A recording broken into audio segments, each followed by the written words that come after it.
અને આ બીજા પર આધારિત રહેવામાં માત્ર ને માત્ર તકલીફ જ પડે છે ના ક્યારેક ખુશી પણ મળે હો તમે એકલા પણ ખુશ રહી શકો પૈસાથી પ્રોગ્રેસથી કંઈક મેળવી લેવાથી જીતી જવાથી પણ તમારી જીત સેલિબ્રેટ કરવા માટે પણ તમારી પાસે કોઈ હોવું તો જોઈએ ને એ તો જીત મળતા લોકો આપોઆપ આવી જાય છે બોલાવવા નથી પડતા તો શું એ જ લોકો તમારા ખરાબ સમયમાં પણ આવે છે મારો તો ખરાબ સમય નથી અત્યાર સુધી નહીં આવ્યો હોય પણ હવે કદાચ આવી શકે હો अच्छा ये क्या है मिस्टर सार्थक Desai child labour and human rights पर काम करता જે એનજીઓ તમારી પર કેસ કરે છે હું એક કેસની એડવોકેટ છું અને મેં તમારા વિરુદ્ધ ચાર્જશીટ ફાઇલ કરી છે સૌમ્ય ત્રિવેદી રાઈટ યસ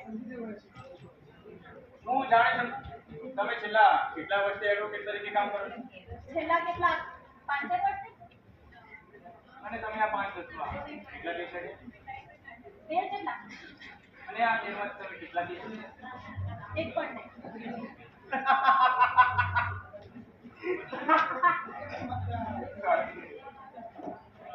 તમે 5 વર્ષમાં 13 જેટલા કેસ લડ્યા અને એમાંથી એક પણ કેસ જીતી નથી શક્યા અને તમે હવે મારી સામે કેસ કરો છો હું આજ સુધી કદી હાર્યો નથી તો બની શકે નહીં કે કદાચ હવે હારો ઇટ્સ ઇમ્પોસિબલ મારા એડવોકેટ મિસ્ટર એનપી ચૌધરી ઇન્ડિયાના બેસ્ટ એડવોકેટ છે અને સૌથી અગત્યની વાત એમને તમારા કરતાં 6 ગણો વધારે એક્સપિરિયન્સ અને એ પણ કદી કોઈ કેસ હાર્યા નથી વાંધો નહીં પણ મને તો મારો દરેક કેસ સાચી રીતે મહેનતથી અને ઈમાનદારીથી લડવાનો સંતોષ પણ એનું પરિણામ શું આવ્યું મારા માટે પરિણામ નહીં પણ કામની પદ્ધતિ અને પ્રોસેસ અગત્યની છે પરિણામ તો જે કંઈ આવે એ મને સ્વીકાર છે અરે જેને પોતાની લાઈફમાં માત્ર ને માત્ર ફેલિયર જ જોયું હોય ને તેને આવી વાતો કરી જોઈએ ગુડ એટલીસ્ટ તમે ટકી તો શકો તમે મારી સામે કેસ કરીને માત્ર તમારી યાદના આંકડા જોડાશો કંઈ નહીં એ તમે અત્યારથી કેવી રીતે કહી શકો અને એમ પણ તમારો ગુનો સહેજ પણ નાનો નથી મને તો એ જ નથી સમજાતું કે મારો ગુનો શું છે દુઃખની વાત જ છે મિસ્ટર દેસાઈ કે ઊંચી સીમાના લોકોને એ જ નથી સમજાતું કે એ બનાવમાં કેટલા નાના નાના ઘરો તૂટ્યા છે પણ વાંધો નહીં સમજાવું તમને યોર ઓનર મિસ્ટર સાર્થક દેસાઈ એક વિશેષ જેમનું રિયલાઇઝેશનમાં બહુ મોટું નામ છે મીનોટ એમના ઘરમાં માત્ર 13 વર્ષની છલ્લી નામની છોકરી છેલ્લા 6 મહિનાથી કામ કરતી હતી જે છેલ્લા 1 અઠવાડિયાથી એટલે કે 5 જાન્યુઆરી સાંજથી ગુમ છે જે છેલ્લે એમના જ ઘરમાં જોવા મળી હતી આમ એમની પર એક બાળ મહિલા તો રાખવાનો આરોપ છે પણ હવે ગંભીર વાત એ છે કે એ છોકરી છેલ્લા 1 અઠવાડિયાથી ગુમ છે તો આ બાબતે હું મિસ્ટર સાર્થક દેસાઈની પ્રશ્ન પૂછવા માંગુ છું સાર્થક દેસાઈ છલ્લી ક્યાં છે કોણ છલ્લી મિસ્ટર દેસાઈ છલ્લી એ છોકરી છે જે છેલ્લા 6 મહિનાથી તમારા ઘરમાં કામ કરતી હતી અને તમે એને ઓળખતા પણ નથી મારા ઘરે તો કેટલા લોકો કામ કરે હું કાલ બધાને થોડી ઓળખતો હોઉં મિસ્ટર દેસાઈ એક છોકરીની ઉંમર માત્ર 13 વર્ષ છે અને એ છેલ્લા 1 અઠવાડિયાથી ગુમ છે આ તો શોધો ને અને શું કામ કરો છો? મિસ્ટર દેસાઈ, શું તમે કોર્ટને જણાવશો કે તમે 5 જાન્યુઆરી સાંજે ક્યાં હતા? એ સાંજે 6 વાગે મારી મીટિંગ હતી ઘરે. અને આ મીટિંગ કેટલા વાગ્યા સુધી ચાલી હતી? લગભગ 7 વાગે. મીટિંગ બાદ તમે ક્યાં ગયા હતા? ઘરે. તો મિસ્ટર દેસાઈ, તમે ઘરે પહોંચ્યા ત્યારે તમે આ છોકરી છરીને જોઈ હતી? મેં તમને કહ્યું ને કોણ હતી, કેવી લાગતી હતી, મને નથી ખબર. એક મિનિટ, હું તમને એનો ફોટો બતાવું. આ છોકરી, આને તમે જોઈ હતી? ના, મેં નથી. થોડું યાદ કરવાનો પ્રયત્ન કરો મિસ્ટર મેં કહ્યું ને મેં નથી જોઈ. મિસ્ટર દેસાઈ, તમારા ઘરમાં કોણ કોણ રહે છે? હું અને મારી વાઈફ. તો તમે ઘરે પહોંચ્યા ત્યારે તમારા વાઈફ તમારા ઘરે હતા? જો she is pregnant, તો છેલ્લા 3 મહિનાથી એના ઘરે મૂકવાય છે. તો તમારા ઘરમાં કામ કરતા બીજા સર્વન્ટ્સ પણ હશે ને ત્યાં? ના, હું એકલો જ હતો કારણ કે સાંજ પડતા બસ બધા પોતપોતાનું કામ પટાવીને સર્વન્ટ ક્વાર્ટર્સમાં જતા રહે. અને તમે જે છોકરીની વાત કરો છો એ પણ જતી રહી. મિસ્ટર દેસાઈ, તમે તમારા ઘરની બહારના સીસીટીવી ફૂટેજ ચેક કર્યા કે જેને તો સ્પષ્ટ દેખાય છે કે આ છોકરી તમારા ઘરની અંદર ઘણી તો દેખાય છે પણ બહાર આવતી નથી દેખાતી. તો એનું શું કારણ? હા, હું ડાયરો. હું તો ઘરે જ હતો અને તમે જે છોકરીની વાત કરો છો એને તમે કદી જોઈ પણ નથી. મિસ્ટર દેસાઈ, તમે તમારા ઘરમાં કામ કરતી કોઈ બીજી વ્યક્તિ પર શક કરો? મારી પાસે આ બધા ફાલતુ કામો માટે ટાઈમ નથી. તમે જલ્દીથી આ બધા કેસ બંધ કરો. મારે હજી ઘણું કામ છે. મિસ્ટર દેસાઈ, આજથી છોકરીનું ગુમ થઈ જવું તમને ફાલતુ લાગે છે? આ તો ઉલટાના લોકો હોય કે ના હોય આપણા દેશને કઈ ફરક પડશે? એટલે તમે એમ કહેવા માંગો છો કે આ બધા લોકોને જીવવાનો કોઈ અધિકાર જ નથી? જો તે નક્કી નથી શકતા, પોતાની જાતે આગળ નથી વધી શકતા, તો તેને જીવવાનો કોઈ પણ અધિકાર નથી. પણ માત્ર આગળ વધવું એ જ જીવવું નથી. ક્યાંક ટકી રહેવું એ પણ જીવન જ છે ને? ના, જો તમે આગળ નથી વધી રહ્યા અને જ્યાં તો ત્યાં ટકી રહ્યા છો ને તો તમે પાછળ જઈ રહ્યા છો. કારણ કે લોકો તો આગળ જ જઈ રહ્યા છે. મતલબ કે તમે એકચ્યુઅલીમાં લોકોને ડર છે કે લોકો તમને પાછળ પાડી દેશે? મને કોઈનો ડર નથી. તો પછી તમારો પગ કેમ તૂટે?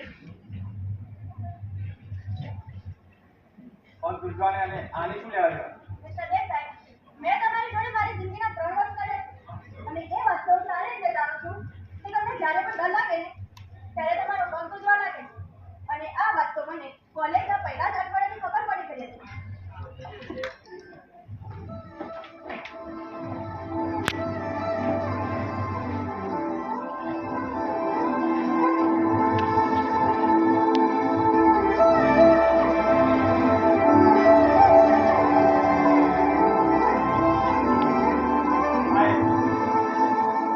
હાય.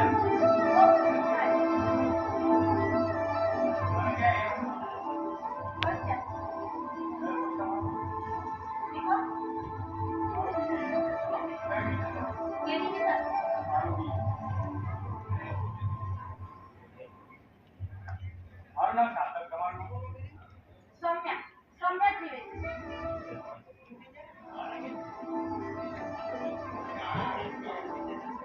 એકચ્યુઅલી મારો મોબાઈલ નથી. શું તમે એના પર કોલ કરી શકો? હા, મારો નંબર.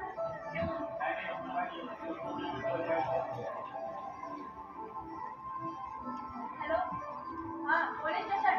અહીં હું યુનિવર્સિટીમાંથી બોલું છું. અહીં એક છોકરો મને ગેટમાં હેરાન કરી રહ્યો છે. છોડો, હાલ છોડી, હાલ છોડી. છોડો,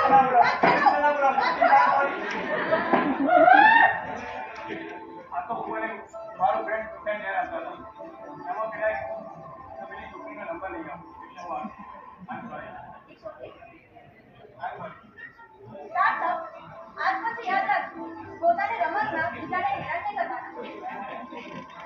અને હા, સાંભળ, 846999. જોયું ને ત્યારે પણ હું જીત્યો હતો. હા, પણ એ વખતની જીતમાં innocence હતું, કપટ નહોતું. અરે જીત એ માત્ર જીત હોય, એના આ બધા પ્રકાર ના હોય. તમે જેને જીત કહો છો ને એ તમારી જીત નહીં પણ જીત છે. અને તમે તમારી આ જીત પૂરી કરવામાં પોતાના ફ્રેન્ડ્સ ખોયા, પ્રેમ ખોયો, પોતાના પેરેન્ટ્સથી દૂર રહ્યા અને જીવનની ઘણી નાની નાની ખુશીઓ ગુમાવી, જેનાથી જીવન માત્ર જીવવા જેવું લાગે. મેં પોતાની 3 ફાર્મ, 25 કરોડની પ્રોપર્ટી, 10 એકર જમીન, 4 લક્ઝરિયસ કાર અને 30 કરોડનો બેંક બેલેન્સ મેળવ્યો, જેનાથી જીવનની નાની નાની નહીં પણ મોટી ખુશીઓ મેળવી શકાય અને તમને જીવનના એકદમ ટોપ પર રાખે. And you feel like king of the world. And you became a narcissist. What? કંઈ નહીં. મિસ્ટર દેસાઈ, તમે હંમેશા માથે જોવાનો તાજ કરીને ફરો છો તો શેનો ભાર નથી લાગતો? ના, એ મારા માટે ભાર નથી, પણ સન્માન છે. હા, પણ ક્યારેક આ અધિકારી સામાન્ય માણસ બનીને તો જુઓ. ના, જો હું સામાન્ય માણસ બનીશ ને તો લોકો ફરીથી મને હેરાન કરશે. મને કોઈ ગમશે નહીં અને મારી કોઈ આઈડેન્ટિટી જ નહીં રહે. સાઠપ એટલે સુધી ઘડિયા તૈયાર કર્યા 15 સુધી. સાહેબ તું 14, 8 સીતા 24. શું કીધું? ના, 27, 13 તારીખ 15, 14 અઠા 28, 15 તારીખ 27. કશું નથી આવડતું. આ કેવા ડોબાને મેં મારા ટ્યુશન ક્લાસીસમાં એડમિશન આપ્યું છે. કશું વસ્તુ જ મગજમાં ઉતરતી નથી. સાવ ડફોડ છે ડફોડ.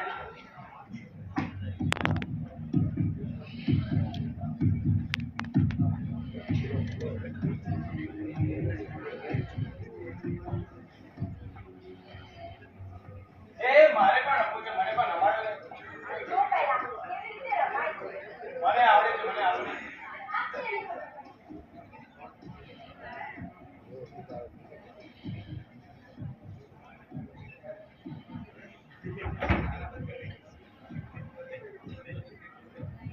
લા, આવડતું ના હોય તો કેમ આવી જાય છે? તમારી ગેમમાં તાળી છે. ડફોડ છે ડફોડ.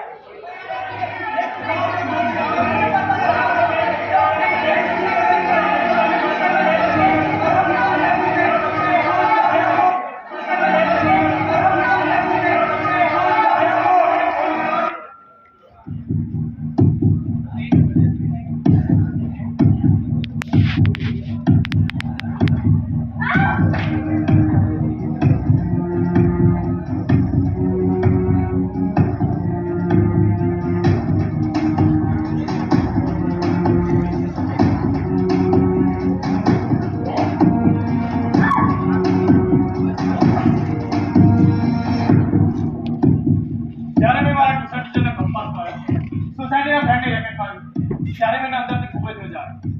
મને ખબર પડી ગઈ કે આ દુનિયામાં જીવવું હોય ને તો માત્ર દાદાગીરીથી જીવવું નહીં. જો તમે કોઈને નહીં દબાવો ને તો લોકો તમને દબાવશે. આ દુનિયામાં માત્ર શક્તિશાળી લોકો જ ટકી શકે. પણ એનો અર્થ એ તો નહીં ને કે તમે તમારી શક્તિનો ઉપયોગ દરેક જગ્યાએ કરો. જ્યાં જરૂર પડે ત્યાં ખરું પણ કરો. તો મિસ્ટર દેસાઈ, શું તમે મને જણાવશો કે 13 વર્ષની છોકરીને તમારે સીધા પડી? તમે કોની વાત કરો છો? મિસ્ટર દેસાઈ, હવે તમારે વધારે પડતા હજાર બનવાની જરૂર નથી. યોર ઓનર, મિસ્ટર સાર્થક દેસાઈના ઘરના બેઝમેન્ટમાંથી એક 13 વર્ષની છોકરી છલીની લાશ મળી છે. પોસ્ટમોર્ટમ રિપોર્ટમાં ક્લિયરલી બહાર આવ્યું છે કે એ છોકરીની હત્યા કરતા પહેલા એને સતત કરવામાં આવી છે. એના શરીર પર અસંખ્ય ઘા છે. એને કોઈ તીક્ષ્ણ હથિયાર કે વસ્તુ વડે સતત મારવામાં આવી છે.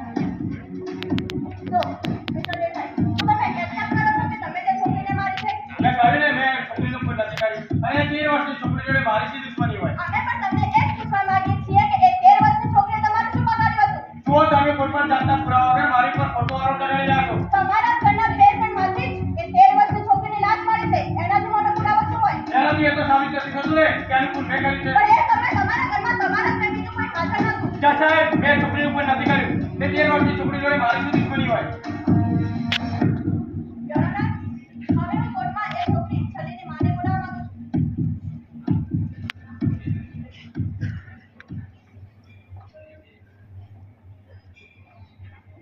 છલી મિસ્ટર દેસાઈએ ત્યાં કેટલા સમયથી કામ કરતી હતી? પણ તમે એને ભણવાનો નહીં? હા, એ નિશાળે જાતી હતી ને. પણ છેલ્લા 1 વર્ષથી છલીના બાપા બીમાર રહ્યા. એટલે કામ પણ નતા કરતા. અને આમ પણ મારા એકની કમાઈ પર ઘર ખર્ચ અને દવા બધું જ ચાલતું પૂરું થાય. એટલે છલીને કામ કરાવે જેથી ઘરમાં પણ પૈસા આવે. અને આમ પણ છોકરીને જાતિને વધારે બોલાવીને બહુ પસંદ કરે. 5 જાન્યુઆરીની સાંજે ઘરે છલી આવે. પાકું. પણ દરરોજ સાંજના ટાઈમે આ સાહેબના ઘરે કામ પર જાય અને ત્યારે પણ કરે. છલીએ તમને ક્યારેય મિસ્ટર દેસાઈ વિશે વાત કરી છે? ના, કંઈ સાચી નહીં. પણ ક્યારેક ક્યારેક કહે છે કે અમે આ સાહેબને બહુ ડર લાગે છે. ડર? ના ડર. એ તો કોઈ જાતની બિસ્કી નથી. અને અમે પણ જાતી છીએ કે હશે, છોકરી છે. અમે કંઈ જાતી સમજણ ન કરી. તમને શું લાગે છે? છલીની હત્યા કોણે કરી? નહીં, એ તો ભગવાન જાણે. પણ અમને તો એટલી ખબર પડે છે કે અમારે તો જીવવાનું કારણ છીનવાઈ ગયું છે. એના બાપાને એ જ શ્વાસ ને એ જ પ્રાણ. જેમની ખબર પડી છે ને, નથી આ ગાંડા જેવા થઈ ગયા છે.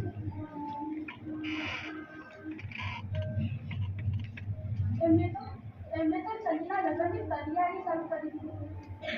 આપણે નાના માણસ, આપણે બધું પહેલેથી વિચારવું પડે. મને એવું કે જ્યાં સુધી છલી છે ત્યાં સુધી થોડી વધારે મહેનત કરી પછી હાર થઈ ગઈ. પણ મારી છલીની આંખોમાં ખીલાપી ના દેશે. મારી છલી તો કંઈ ગીતા વગર જ જતી રહે. ઘરે જઈને કેટલી બધું આપ્યું. એને નવા કપડાં લઈ આપ્યા હતા, એને સરસ દાગીના કર્યા હતા. તો અમારી તો બધી આશાઓ અધૂરી રહી ગઈ. હું સમજી શકું છું તમારી feeling. ના સાહેબ, તમે નહીં સમજી શકો. એના માટે પહેલા કામ કરવું પડે.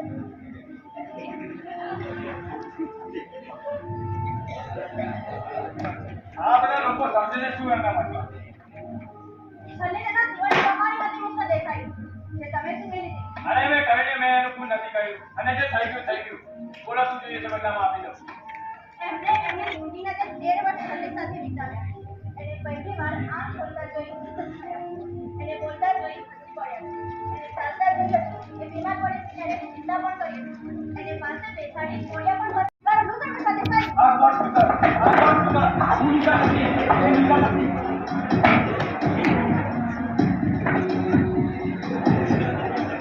આપણે કીધું તું કે આવા લોકોમાં ભરોસો ના કરાય. આ લાકડા ભૂત છે, વાતોથી ના માને. આમને એક દંડો પડે છે, સાચું બોલતા થઈ જાય.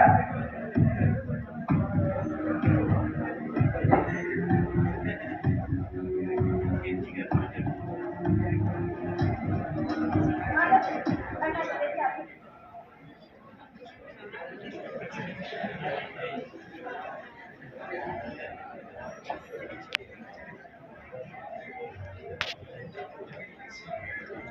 મેં જે છોકરીનો ફોન કર્યો છે તે છોકરીને મેં જ મારી છે. હું છેલ્લા કેટલા સમયથી મારી બિઝનેસની ફેલિયરના કારણે પરેશાન હતો અને એક પછી એક પ્રોબ્લેમ આવતા જ જતા હતા અને હું એમને મેનેજ ના કરી શકતો. મને થયું કે હું ન્યુયોર્ક યુનિવર્સિટીમાંથી MBA કરીને આવ્યો છું છતાં પણ આ બધી વસ્તુઓને મેનેજ ના કરી શકતો. આ મારો ઈગો મને સતત હેરાન કરતો અને એ દિવસે બેંક સાથેની મારી મીટિંગ પર ફ્લોપ ગઈ અને એનાથી કંટાળીને જ્યારે હું ઘરે આવ્યો ત્યારે તો મેં પેલી છોકરીને મજાથી સફાઈ કરતા જોઈ.